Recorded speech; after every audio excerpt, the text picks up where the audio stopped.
If you're following on the handout, we're on page 35 today. We had begun a look at the descriptions of what love is like from 1 Corinthians chapter 13, the Apostle Paul's famous exposition of Christian love. We've gotten through, I believe, verse 4 of the first 4 or 5 that are there. So love is patient, love is kind, does not envy, it does not boast, it is not proud. I think that's where we pick up the list today. And the specific application we're making here is not to Christian marriage, which is, of course, not Paul's application. Did anybody know the context in which Paul brings this up? It was prideful use of spiritual abilities. So in the church, you had people who had some gifts, and of course, some are more showy. And he talks about those in particular, which are, some were very, very supernatural gifts, the ability to speak in tongues, or sometimes other, like healing miracles. But some of them were, I suppose we might think of more as more common skills, not common in that everybody would have them. But yes, if you're preaching or teaching, you're kind of up in front and everybody sees you. And he, in 1 Corinthians 12, talks about the fact that if God's given you that skill, it's not to make you feel good about yourself. The purpose of giving the skill is so that you can love, that you can serve your neighbor, which has a lot to say about how we even regard, so to speak, the modern tongue-speaking movement. You have to understand that if God gives that ability, he is giving it to serve your neighbor. And if it's not to serve your neighbor, there is something missing. And then you have to think about, well, how does this serve my neighbor? And of course, in the early church, the ability to speak in unlearned foreign languages was good for preaching the gospel to people who hadn't heard it and you didn't speak their language right away. And that was a very easy application to make. But it is in that context where people were making prideful use, selfish use of their spiritual abilities that he brings this exposition of Christian love. Well, what that says to us is that as we apply it to the idea of doing outreach and evangelism and mission work, we're actually closer to the original context than when it's read at a wedding. Not that it's illegitimate to read it at a wedding, because bride and groom need to know that this relationship you're going into isn't just to make you happy. In fact, I don't know that God ever says that about marriage. I gave you this to make you happy. What he does say, yeah, some people are saying, yeah, no kidding. But he does say, I gave you this to serve each other, right? It is about loving service to each other. And there's happiness to be found there's no doubt. But when you talk about purpose, that's a little different, right? So, love is patient, it's kind, does not envy, does not boast, is not proud. Those I believe we had covered last week. Now continuing to think about our relationship building with the purpose of bringing the gospel to a person. Okay, it is not rude. What's the application here? Love is not rude. Men? Well, that goes both ways. Don't Women, pick on the yeah. men. Yeah. Well, I am one. I can't pick on the women. I get in trouble for that. That's fun. Yeah. What did you say? You said it's fun. Some sick pleasure out of it. I don't know why. All right, you needed to hear this today. Bessie, go ahead. Just be careful how you word your response to someone and not think about what you think before you speak, Okay. so you're not rude. Don't act like a douchebag. That's Well, what I say. Okay, impact on mission work is going to be, I think it's fairly obvious, right? Well, it's not gonna help if you're rude. Yeah, you are working hard to cut yourself off from any opportunity, maybe with this one as much as the whole bunch.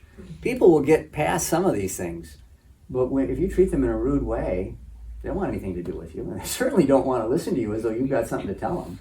Mission work, you're talking a lot of cultural. I'm talking about your personal life of mission, I'm not thinking about sending missionaries to a foreign country. Okay. Right? So, Because You- that brings, I can. well, okay, so if you're gonna, so obviously it has an application when you go into foreign missions because you have to learn something about the culture Right. because it's not the same everywhere. I've got an example at the end of my sermon today. I'm not going to betray what it is for you now. You will know when I tell you of something that would be very rude in our culture that's actually a compliment in another one. And you have, and so Steve, you've been overseas a little bit before, and you're married to a person from Married overseas. to a Slavic person. So there are some. Direct. So yeah, okay. So there are some cultural differences as to what constitutes rude or not. There's one time we were in like a quick stop, right? I guess the Indian guy back there, Mhm. Arab, I don't know, but you ask him, do you have any, whatever? He was like, just what you see. For him, that wasn't rude. Okay. You know what I mean? Yeah. Yeah. But So I was in. for me- I was for in. me, I was in Finland on my overseas work some years ago, and sitting at the table with a family, and I wanted somebody to pass something at the table, and I said it in English because they all knew English, but they said, "Well, in Finnish, how do you say please?" And say, "We have no word for please in our language. We have no such word. So it's just give me that." That's how they do it, and it doesn't come across as rude. Ladies' Bible study, last time we met, looked at the wedding of Cana. And Jesus has his mother come and ask him to get involved in providing the wine which has run out. And he says, "Woman, what does this have to do with me?" And if I addressed a woman as woman, most likely they're going to take that as a bit abrupt and rude. And in the Jewish culture and the Hebrew language, that it was ma'am, it was dear lady, it was a fine way of addressing a female that had no connotations of disrespect or down looking on them. It was entirely fine. But you don't get that necessarily until you get to know the culture a little bit. So if you are, and that's not, so we're maybe not going to foreign missions from here so much personally, but we've got a university in town. And we live in a somewhat cosmopolitan area here. And so figuring out some of those cultural differences is an important thing. I worked inner city Milwaukee during my seminary years, and we took a whole training course on cultural differences, just so that we weren't rude or that we didn't take offense when it wasn't intended. So okay, and because we recognize that that's important for how people are going to perceive us and whether they want to listen to us anymore. Go ahead. Why is it that when it's translated into English like that, they still continue to use, like women instead of a different? Well, you're somewhat limited. How would a man address a lady, his mother, in a way? So probably we would say, in our culture, if you're addressing your mom, you're going to call her mother or mom. And mother sounds a little formal sometimes. You say mom. But that's not a good translation either, because that suggests a whole lot of things that aren't there necessarily either. So the fact that he could have addressed her as mom or mother, but that would have been something they did and would have been acceptable. But by calling her woman, he is, it would seem, wanting to stay away from that part of the relationship. He is kind of communicating, I'm speaking to you in a respectful way as a female, but you're not my mother anymore. Not in the sense that you tell me what to do. It just seems like there's a lot of context that's missing whenever it gets translated like that. I mean, there's got to be a way that. Well, this is There is some Bibles. This I've seen- is the challenge of translation. Right, and I've seen, especially with Christians who haven't looked into multiple translations and don't exactly know that there's different contexts. It's why we do not let a man be a pastor unless he's had both Greek and Hebrew. Right. No, can you be a pastor? I mean, there's exceptions to the rule, and some churches don't think that's quite as important. But we want the pastor to be able to they're not all, I can't speak either language, I can read them pretty much. But that training allows you to see behind the text from your English translation. Sometimes things that you kind of have to do in the English translation, you could take and run with it based on just what's there in the English. And then if you look back at the original language, you can say, we have to say it this way in our language because of how our language works, but we can't go too far with this because some of the implications aren't there that could be in our own. The Italians had an old saying that, I'll translate it for you, and that is, the translator is a traitor. And that's unavoidable to some degree, because he's either going to have to betray the language the phrase comes from to some degree, or he's going to have to betray the language the phrase is going into to some degree. And if you've ever studied a foreign language, if you had Spanish or French or German or something like that in high school, you know that you can't just put an equal sign. Se habla español. You speak Spanish? We would loosely translate that, do you speak Spanish? Because that's how we say it. But literally, it's something, it's impersonal, is Spanish spoken. But we don't talk that way. What's your name?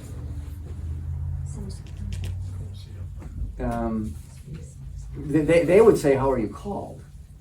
And actually most languages do that.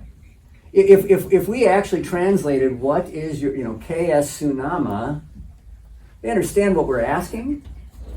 It's just not a phrase they use. They would know immediately that you are not a native Spanish speaker, and they would probably know immediately that you are an English speaker, because we're the only ones who say it that way, just about.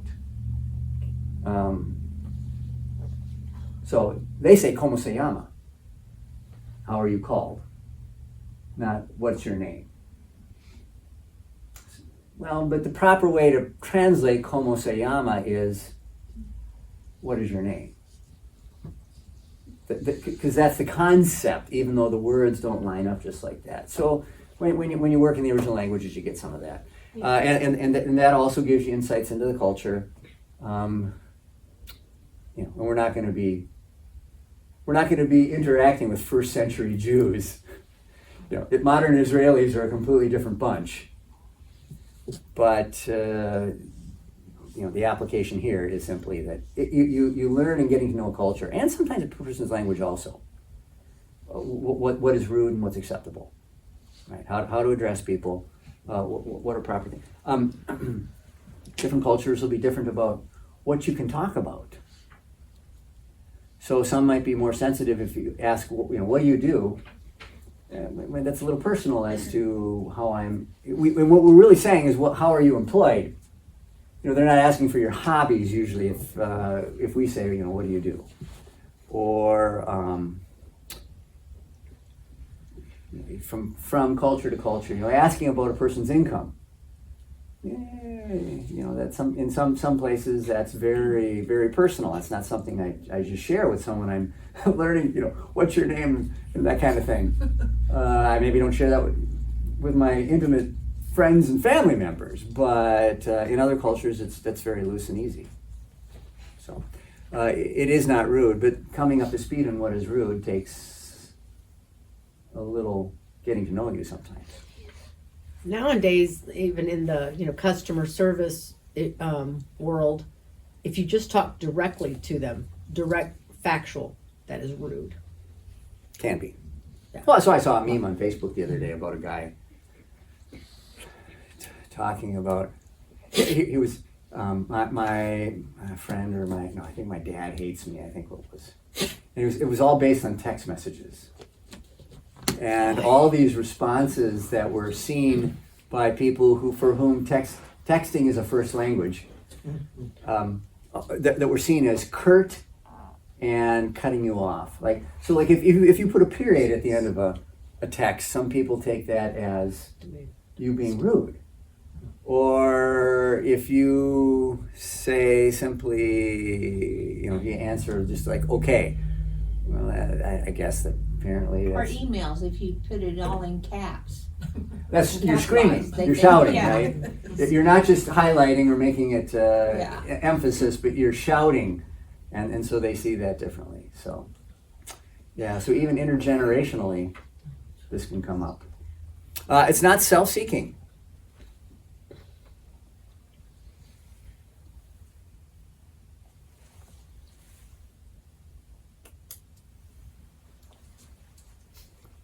I guess it kind of goes against like whenever you're trying to debate someone versus actually trying to Okay. help someone. Yeah. Are you just trying to win? Yeah, right? Are you trying to defend yourself or are you trying to help the other person? Yeah, you're a competitive person, and if you're playing Monopoly, the kind of person who almost, if you're losing at the end, will just flip the board or something. You can't do that in mission work, right? And your purpose of talking to them is not just to have a debate and to win the debate. Paint them into a corner they can't get out of, so that they have to admit you're right. You've heard me say it many times. I picked it up from an old member who got it from their old pastor. A man convinced against his will is of the same opinion still. So you can paint them logically into a corner where they have to cry uncle and agree that your position is correct, but that doesn't mean you have in any way really changed their thought on the matter.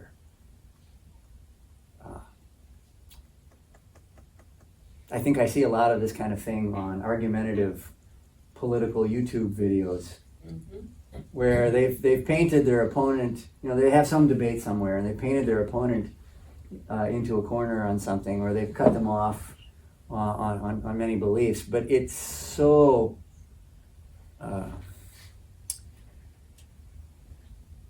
hostile or argumentative.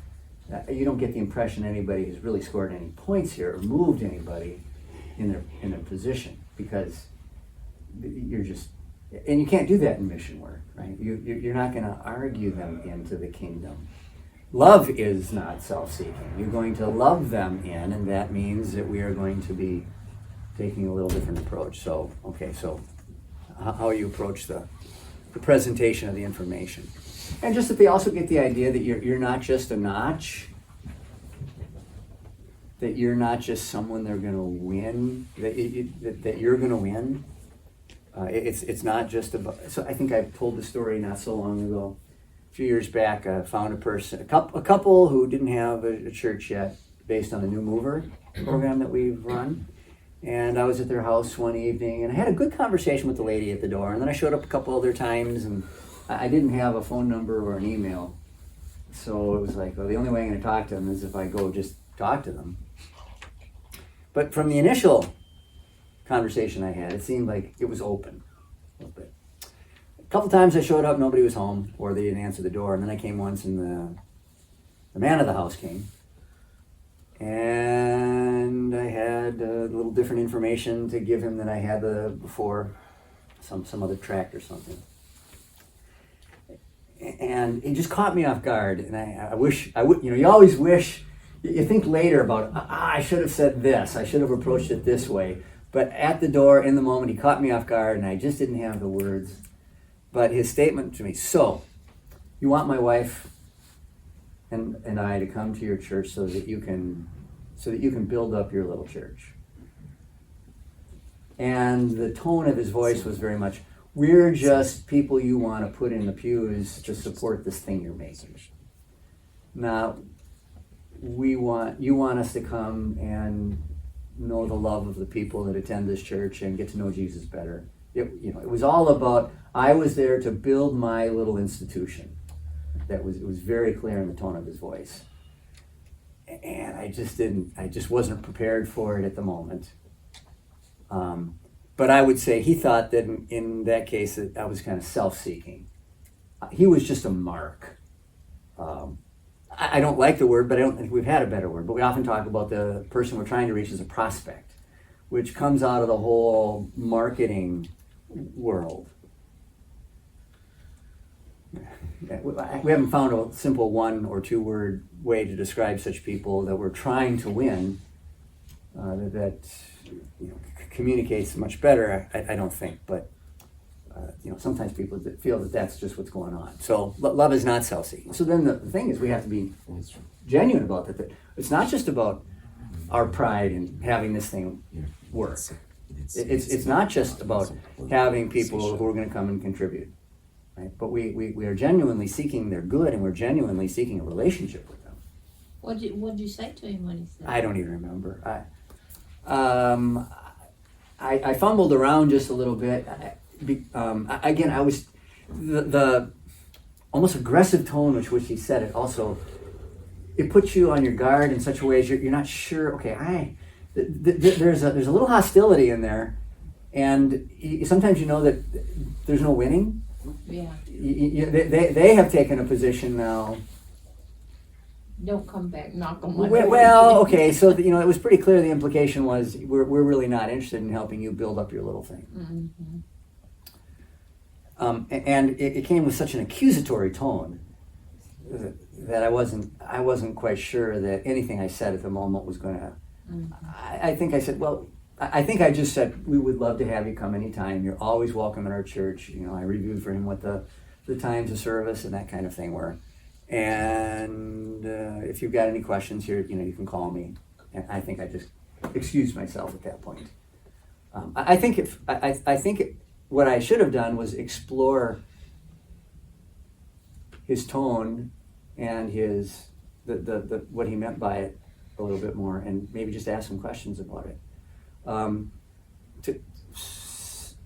To identify what his concern was, and say, so if I'm hearing you right,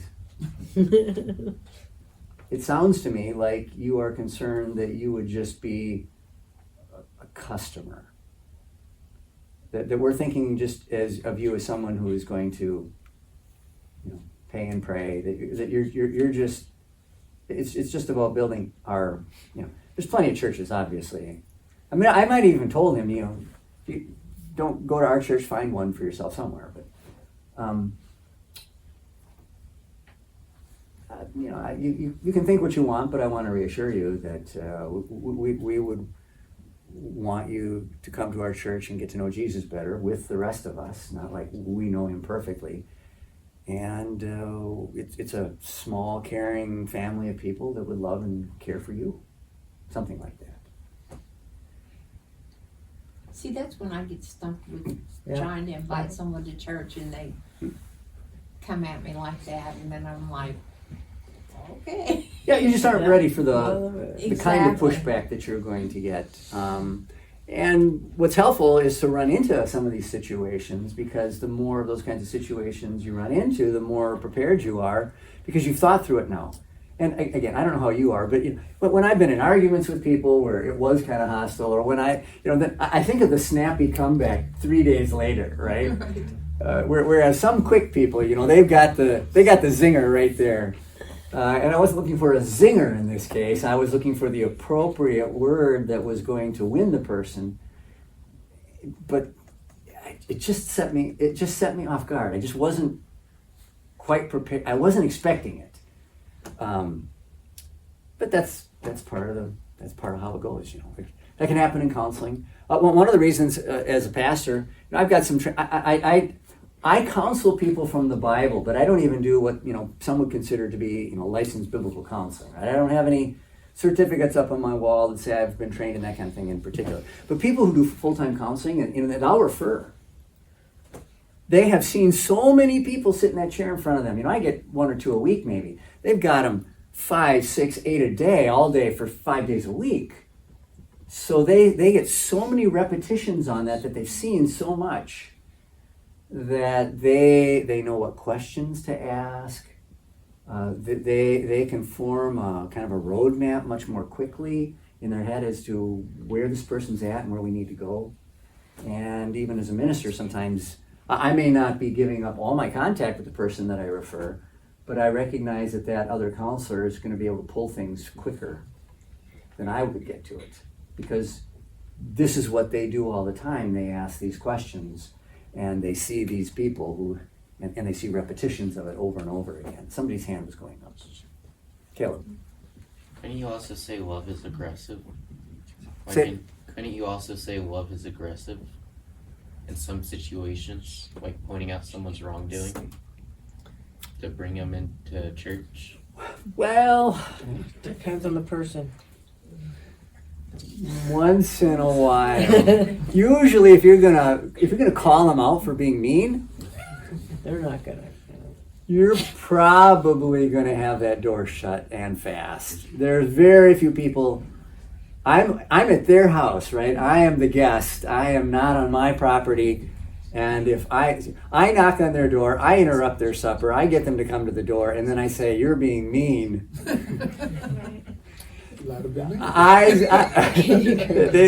That's probably the end of that But what if it's conversation. like family? Well, okay, so That's a whole. in the case of someone you have something of a relationship with already, depending on the circumstances, that may be viable. You also have to make sure that you're not like. So you need to say something to your sisters here, or I mean, you have to. Listen, There's a woman. difference between like accusing somebody and pointing out their wrongdoings out of love, because take the plank out of your eye before taking the speck out of theirs. Like, you have to make sure you're not acting like you're the better person in the situation when you're pointing out the wrongdoings. Is it too argumentative to turn it back on him and say something like,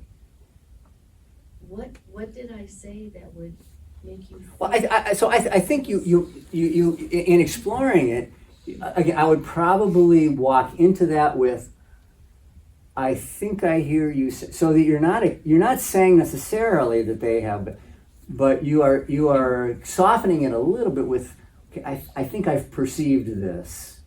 Perhaps I'm wrong, you can clarify, right?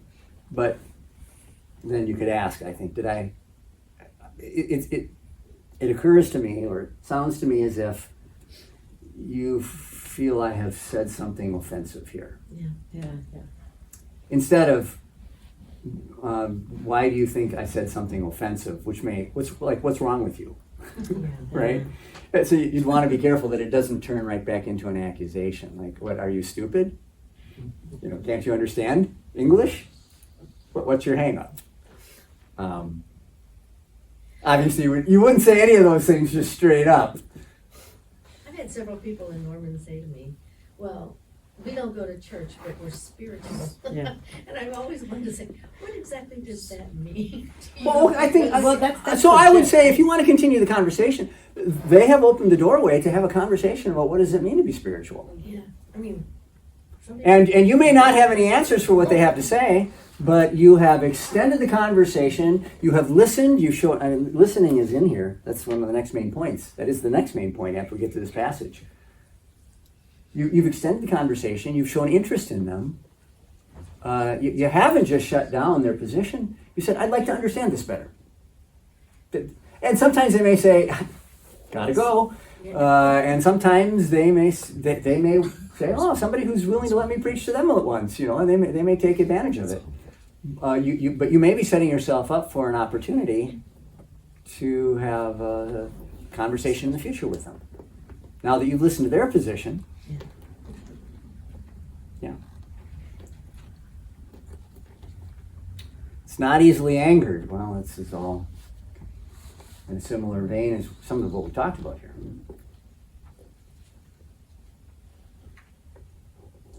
Why are you looking at me? That was good. So on our part, if we are loving the other person, you're smirk. If we are loving the other person, we on the one hand should not be rude to them. On the other hand, we should be ready to take a little rude from them, right? Don't be so thin-skinned. You aren't that important. And you will get past this, and you are seeking this person's salvation and soul. And if they are not a Christian already, or if they've been away from the church for a long time, their sanctification is either non-existent or it's very thin. So you can't expect non-sanctified people to act like sanctified people. They're not there yet. And you don't know how their day has been. I recognize that about myself. I don't even, my wife is constantly catching, I'm assuming she's right because I don't perceive it, but she tells me it's so, that I am, like, are you, you know, what are you so mad about? Or what, you know, yeah, settle down, John. And I thought I was just, you know, saying facts, right? You know, and I'm at a store and I'm letting the person across the counter know that something's not working right here. And I think I'm just being helpful. Well, they need to know, right? And she takes it as, no, you're telling them they're bad. Settle down and say, I'm not angry, I'm just calling balls and strikes here. Anyway. He's not angry, he's just disappointed. Yeah. Anyway. The filter's gone. I had a relative who said, there's a church on every corner in Norman. I might have been a little snarky when I said, well, it's better than a bar on every corner. Oh, that was good. I don't know, is it Good. really, Norman? That's what he said. There's a Secret. dispensary on every corner. I was fixing to say, There's not even a liquor store on every corner in Yeah, Norman, when but we there is a moved- dispensary. yeah, when we moved back to Norman, I'm like, oh my gosh, what is in the world? They're like everywhere. Sometimes you have two right next to each other. Yeah. You have that with churches once in a while as well. But, Here, right here. yeah, churches. right, right down the sidewalk. Just fast signs in between. You know, when we went to Othello's the other, you had McFarland and First Presbyterian are just across the street from each other, and I think First Baptist and First Christian are just that way. But anyway, all right, not easily angered. So you got to keep that in check a little bit, and that's kind of a practice skill. So, some of us come to it more naturally, some of it less naturally. It's something you can work at, though. That you don't let everything get under your skin. You gotta Have patience. have patience. You know, that was the very first word there. It comes back to that. You gotta let things roll off your back, right? Just don't take it all so personally. It keeps no record of wrongs. And this is again, this kind of falls into the same vein. Now, when you're applying it to say, if I'm preaching on this for a wedding. Oh, the illustrations are limitless. You have to have a short memory about some things. You can't keep storing up that ledger book with all the offenses that have been committed against That's you. where forgiveness comes in. That's where forgiveness is, yes. Does not delight in evil, but rejoices with the truth. Okay, for the mission work side of things, the things about being, sincere that you aren't. There are some methods for getting people into church that would be, maybe we wouldn't always use the word evil, but they're not authentic. They're just not right. Some years ago, there was one I heard about that was giving away $100 bills if you came to church. I think it was $100 bills. It might be 20s. I'd go. You would. I'd go visit. Gets people into a door. I think it cheapens the message. I mean, so you're giving away a nice gift, but to advertise that, No, it's not good. I mean, maybe we don't call it evil, but I don't know that it really lines up with the truth. Okay, on the one hand, people coming to church for the first time aren't going to have sanctified, godly motivations if they don't have faith yet, but on the other hand, we don't necessarily have to encourage the sinful nature. That puts us further behind. So more a thing about ethics. Yeah. Yeah, I suppose. So as we do mission work, there are certain ethical standards, lines you don't want to cross in terms of the proper way to accomplish what you're trying to accomplish. To try to use deceit, even though you might have, not everything that people consider a lie today is necessarily a lie. To really be a lie, there ought to be intent to deceive and malice. The church, so you recognize there's a couple of lies that God seems to approve of in the Bible. The midwives in Egypt, when they told the Pharaoh that the Hebrew women are they're hardier women than us Egyptians, and they give birth before we get there, and so we don't get to take the baby boys and throw them in the Nile. And God rewarded them. And there was even an intent to deceive, but there wasn't malice. That's a different thing, right? If you work for the CIA as a spy, well, your whole job is to deceive, but now we have to keep the distinction between the two kingdoms in mind, and that's not wrong in that case. It's part of, any more than the soldier who kills the other soldier. That's not murder in that case. So the spy who is acting in deception is that it serves the purposes of government, and it recognizes that it's a different set of rules there. Just being mistaken about something is not a lie; it's ignorance. Ignorance and lying are two different things. With ignorance, there's no intent to deceive. You're just dumb, right? And dumb is not necessarily a moral failing.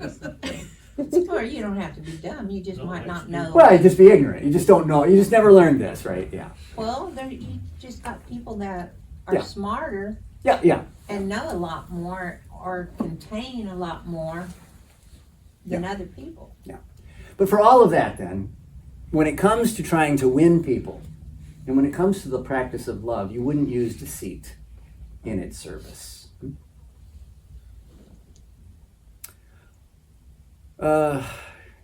It always protects, always trusts, always hopes, always perseveres.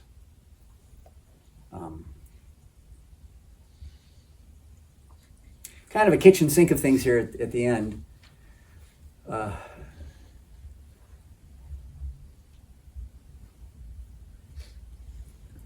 A way of saying you've always got the other person's good in mind.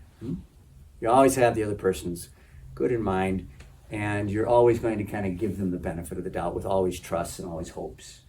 You're not going to give up easily, right? You're going to stick with it. You're going to persevere.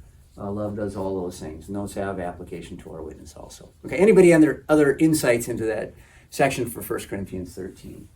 Love is humble. Humble? Mm-hmm. Yeah, I think when rounded it's up the opposite of proud first, there. So right? if you're talking about the proud one, then humble is the other side of it. So in humility, it's going to take, it's not going to think so highly of itself, right? Kathy? In the New King James, the last verse is almost better, I think. Give it a shot. Or Let's hear it. verse 6, the second half says, but it rejoices in truth. It rejoices in truth? Yep, it says that too. Okay, Pretty much sorry. here. Got my translations mixed up. Yeah. I like the way it rejoices in the truth and doesn't rejoice in iniquity. It's Oh, so we're delight in evil. It Yeah. doesn't rejoice in iniquity. I have to admit, there are a few passages in Scripture where I kind of have the Greek in my head. I do not have it all here. But it's a translation thing, like you were talking about. Yeah, I mean, you've got Different synonyms. translations, You've got yeah. synonyms, and so Exactly. and the modern translations are all copyrighted, so they have to be careful how much they look like the next translation sometimes in their word choice, even though somebody say, oh, they got the best word there already. Well, get out the thesaurus. We got to get a different word here. It's the nature of that sometimes. Okay. Just have a quick question. Yeah, go ahead. Once again, on the translation thing, I just have somebody that, has said they read the whole Bible and that's what brought them away from the faith. And a lot of what I hear from them is kind of like a contextual thing where if they knew the context and the translation might have been a little bit better, then that might have led them toward the right path. What do I do in those situations when they bring up those certain contextual translation things? So translation issues sometimes can be the issue. I would say the biggest problem for translation at this point in history would be there's some people who still want to stick with King James, which is fine if you understand Elizabethan English. You were serious. Yeah, no. So I mean, when in my previous congregation, I had a few people that had grown up. I memorized all my Bible passages in the King James Version still.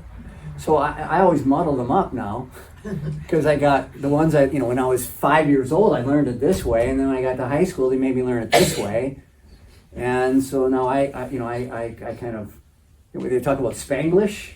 Yeah, well, I don't know what you do with translations, but my Bible memorization is sometimes a mixture because I can't remember which word went with which one.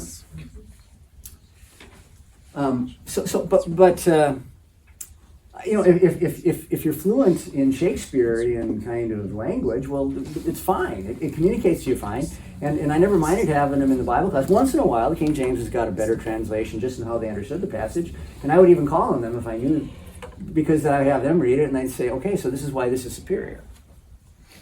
But it's not always superior, not nearly. There are insights into Greek and Hebrew that have taken place since 1611. And there are simply things about the way Shakespeare taught, the meanings of words have changed. So that a word, we hear a word and we think this, but 400 years ago, it's not what that word meant. But that's how it is in that translation.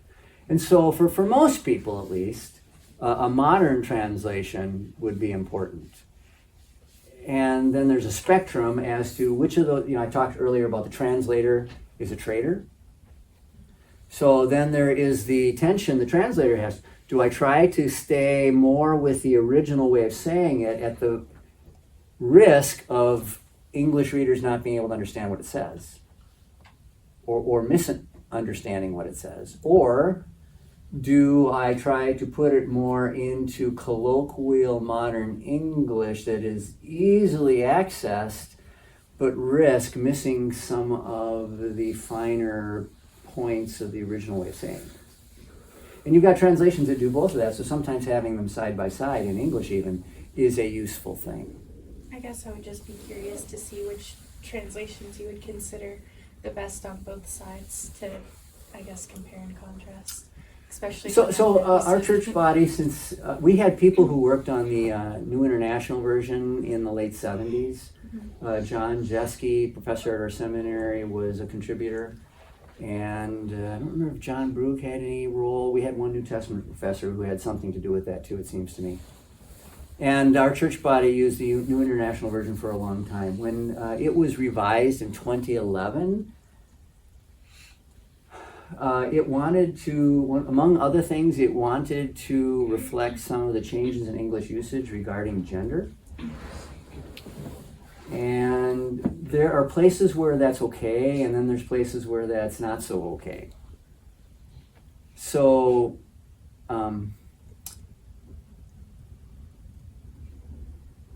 if I said, if anyone, yeah, I got you, Mark. If anyone wants to help me celebrate my birthday, they can come to our house today. Anybody recognize that there's a gender thing there? That anyone is how many? Anyone is one, singular. They is plural. So I use they to refer to one. But that has become so common in English that almost nobody notices that. And the reason that, so historically you would have said, if anyone wants to help me celebrate my birthday, he can come, even if we're talking about women. And the male pronoun covered for, it was also the generic pronoun. And I'd say for centuries, nobody understood that as being exclusive to females or somehow offensive to females. It was just a language quirk of how English works. We didn't have a singular generic non-gendered pronoun. Our language didn't do that. Some do, ours doesn't. So then you have to say, do you want something that could be misinterpreted gender-wise, or do you want something that could be misinterpreted number-wise? And for a long time we said, we'll use a pronoun that could be misinterpreted gender-wise, but we're all going to understand this, so it's not a problem. And then some people started to have a problem. And so they said, well, then we'll use a pronoun that could be misinterpreted number-wise, but we'll all understand it. And when I said that sentence, none of you even registered that there was any English problem there, right? So the NIV's got a lot of those kinds of things all through. Frankly, even the King James once in a while did that. So it's an old thing where you could use they in a singular fashion. But once in a while, then, with pronouns today, how controversial that is. Once in a while, there was a spot or two where it felt not quite as comfortable as we used to be with this translation. Generally, it's good, and it's not gonna. It's not grinding an axe on those things. But as they made some of those decisions, there are some places where, and there's some places where there's a place in Galatians where it goes back and forth this way, and to my ear still, it just grates that this is bad grammar. But the translation I've been using in services on Sunday here. Anybody know which one that is? Christian Standard Bible. The Christian Standard Bible. Okay. So it's somewhat similar to the NIV, and generally I like it. I don't know how you have liked it or not. Once in a while, its rendering of English just seems a little bit less natural. It's completely understandable, but I wouldn't phrase it quite that way. And sometimes I have to look at it and say, I'm not sure why I wouldn't, but that's just not how I would. Whereas the NIV, for most of its life, said things in the way I would just naturally speak in everyday English. The ESV is another one that's... No, the ESV maybe favors a little bit wanting to be more like the original language than the English language. And for the most part, it's very readable. I actually use that one for my morning devotions at home. The problem is, once in a while, there'll be a phrase where they punted. So they took the Hebrew or the Greek, and they found an English equivalent for each word, and that's just how they left it, and they didn't translate. And you are left to say, what? They just punted. There's just no better way of saying it. And we know what it says. I mean, it's not because, if you know your Greek or Hebrew, it's not as though it's a mystery as to what that phrase says. But they wanted to stay so close in it sometimes that they came up with nonsense or close to it. But not very common, but it's here and there. So there's no perfect translation. There never has been. And again, the problem with King James is, of course, a lot of people aren't going to understand it. The New Living Translation is not horrible, but that's sometimes what they call a paraphrase.